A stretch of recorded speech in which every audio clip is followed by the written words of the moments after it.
বাম প্রগতিশীলরা, এরা এই কথাগুলো শুনবে, শুনে বিশ্বাসও করতে পারে হ্যাঁ এটা সত্য কথা বলছে ছেলেটা, কিন্তু ওরা কিছুই করবে না, কিছুই করবে না। কারণ কিছু বললেই দুটো শব্দ, কিছু বললে নাকি ওদের আব্বু মাইন্ড করবে।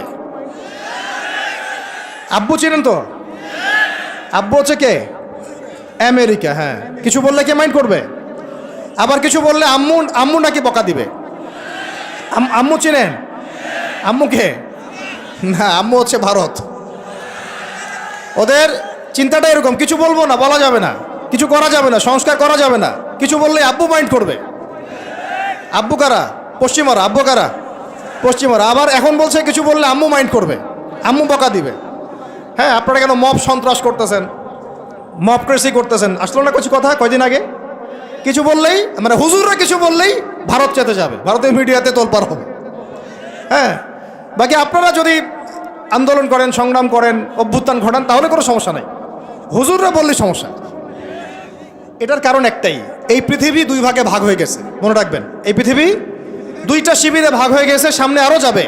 একটা ঈমানের শিবির, একটা কুফুরের শিবির। মাঝখানে কিচ্ছু নাই, মাঝখানে কিছু মুনাফিক থাকবে, এরা কাফেরদের সাথেই থাকবে।